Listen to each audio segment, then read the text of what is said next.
नमस्कार, मैं अली रजा आबिदी और आप देख रहे हैं सिटीजन सारांश। बाबा जी का बुलडोजर अब देश में प्रशासनिक ताकत का प्रतीक बन चुका है। आपने गोदी मीडिया पर और सोशल मीडिया पर कई ऐसे दृश्य देखे होंगे जिसमें अपना आधा अधूरा सामान लेकर भागते लोग, उड़ता हुआ गर्दो गुबार और टूटते दुकान मकान। इन दृश्यों को देखकर आजकल किसी का भी मन पसीजता नहीं, क्योंकि ये दृश्य अब टीवी पर एक आम बात है। हमारी कैमरे की आंख ने वहां पर जो कुछ दृश्य देखे, हम आपको अभी उसमें के कुछ गिने चुने दृश्य दिखाते हैं।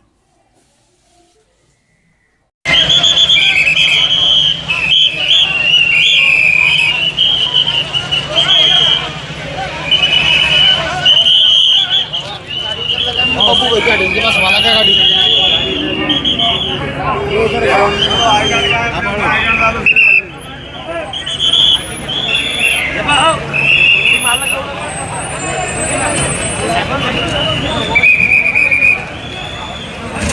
पीछा ना भाई, इसलिए देखो ना हम पीछे रहते इसको आगे तो वहाँ जा पीछे वहाँ तो जाना ही चाहिए वहाँ जा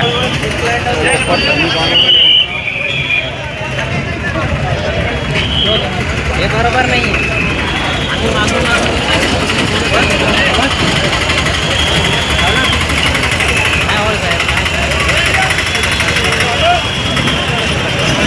नागरिकांना विनंती करण्यात येत आहे, कृपया पोलीस प्रशासनाला सहकार्य करावे।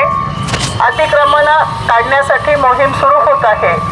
कार्यवाहीमध्ये अडचण येऊ नये म्हणून आपण येथून निघून जावे। रस्त्यावर किंवा अतिक्रमण काढण्याच्या ठिकाणी कोणीही विनाकारण थांबणार नाही।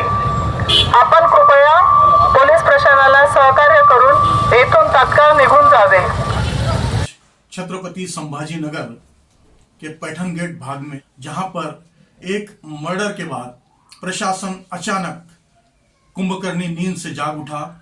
आनन फानन में अतिक्रमण धारकों को नोटिसें दी गई और एक समय के बाद बुलडोजर एक्शन वहां पर शुरू हो गया।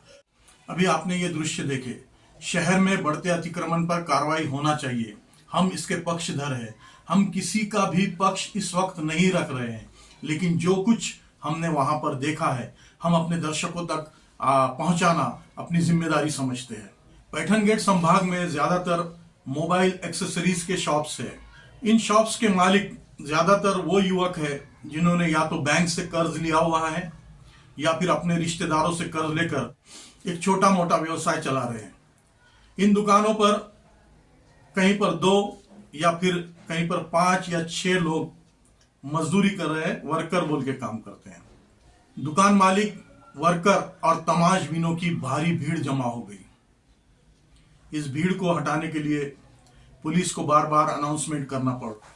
सहमे से खड़े दुकानदार और वर्कर, इन वर्करों के मायूस आंखों में एक सवाल था, कल क्या होगा? बूढ़े माँ बाप की दवाई कैसे आएगी? हमारे घर के चूल्हे कैसे जलेंगे? मेरे बच्चों के स्कूल की फीस का क्या होगा? मकान जो किराए का है उसका किराया कैसे अदा होगा? बहुत सारे सवाल यहां पर उनके मन में मौजूद थे। किसी की आंखें नम थी, कोई सहमा सा, डरा सा खड़ा प्रशासन की कार्रवाई को देख रहा था। हम कभी नहीं चाहेंगे कि शहर में अतिक्रमण बढ़े। जब यह अतिक्रमण फल फूल रहा था, उस वक्त प्रशासन क्या कर रहा था? प्रशासन एक गहरी कुंभकर्णी नींद सो रहा था। एक मर्डर हुआ और प्रशासन की आंख अचानक खुल गई। आनन फानन में नोटिसें जारी हुई, बुलडोजर एक्शन हो गया। हम चाहते हैं कि अतिक्रमण हटे, लेकिन हम ये भी चाहते हैं कि इस अतिक्रमण को बढ़ावा देने वाले जो जिम्मेदार अधिकारी है, जो कर्मचारी है, उनके ऊपर भी कोई कार्रवाई हो, उनकी भी जवाबदेही निश्चित हो। क्योंकि ये सवाल दुकानों के टूटने, मकानों के टूटने का नहीं है, बल्कि कई लोगों के रोजी रोटी छीन जाने का है। महानगर पालिका प्रशासक श्रीकांत साहब एक कुशल प्रशासक माने जाते हैं। इससे पहले भी अतिक्रमण को लेकर कार्रवाई शहर में शुरू हुई थी। अदालत के आदेश के बाद यह कार्रवाई रुक गई, लेकिन पता नहीं क्यों प्रशासन ने इसे ठंडे बस्ते में डाल दिया। शहर में चर्चा का बाजार गर्म है कि जब यह कार्रवाई शुरू हुई थी, ऐसे लोग जो रसूखदार नहीं थे, जो अपनी आवाज उठा नहीं सकते थे, जानबूझकर प्रशासन ने वहां से यह कार्रवाई शुरू की थी कि फिर एक विरोध का स्वर उठ सके, कुछ नेता आगे आ सके और आवाज उठ जाए। गरीबों के मकान हटाए जा रहे हैं, गरीबों के घरों को उजाड़ा जा रहा है। लोग अदालत तक पहुंचे। शहर में कुछ स्वर ऐसे भी उभर रहे हैं कि प्रशासन अदालत की आड़ में अपनी चमड़ी बचा रहा है, क्योंकि अब ये कार्रवाई जब शुरू होने वाली थी, इसकी जद में ऐसे कई मकान, ऐसी कई दुकानें आने वाली थी जो शहर के नामचीन लोग हैं, रसूखदार लोग हैं। जानबूझकर कुछ इस तरीके से ये किया गया ताकि ये कार्रवाई रुक सके, उन रसूखदार लोगों को एक समय मिल सके। शहर में चल रही चर्चा को हम अपने दर्शकों तक पहुंचाने का प्रयास भर कर रहे हैं। हमारी किसी से भी कोई जाति दुश्मनी नहीं है और ना ही किसी से कोई दोस्ती है।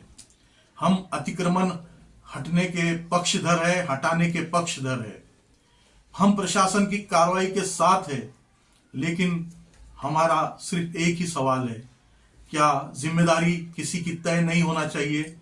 अगर अतिक्रमण बढ़ा है तो इस अतिक्रमण को बढ़ाने के लिए जिम्मेदार महानगर पालिका के अधिकारी, कर्मचारियों की भी जिम्मेदारी तय होना चाहिए, उनके ऊपर भी कार्रवाई होनी चाहिए।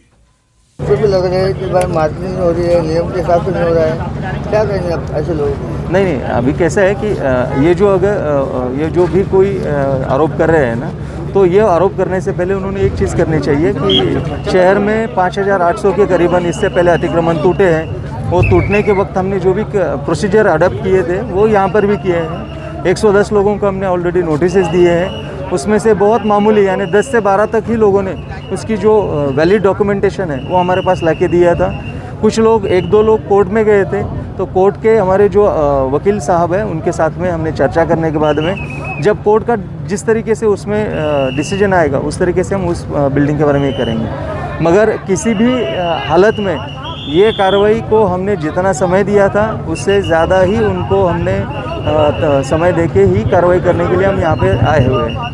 लोगों का विरोध नज़र आ रहा है, क्या कहेंगे सर? विरोध अगर उनका कोई लीगल है तो वो म्यूनिसिपल कॉरपोरेशन को उनके कागजात बताएंगे। अगर उनके पास अधिकृत कागजात है तो म्यूनिसिपल कॉरपोरेशन वहाँ पे कार्रवाई करेगी नहीं। मगर अगर कोई भी अनधिकृत बांधकाम है और वो करने की कोशिश कर रहे हैं, उसके ऊपर में अगर जानबूझ के पतक के ऊपर में दादागिरी या फिर बाकी चीज़ें करने के दबाव डालने की कोशिश करेंगे तो सहन नहीं करेंगे, बिल्कुल कार्रवाई करके जाएंगे।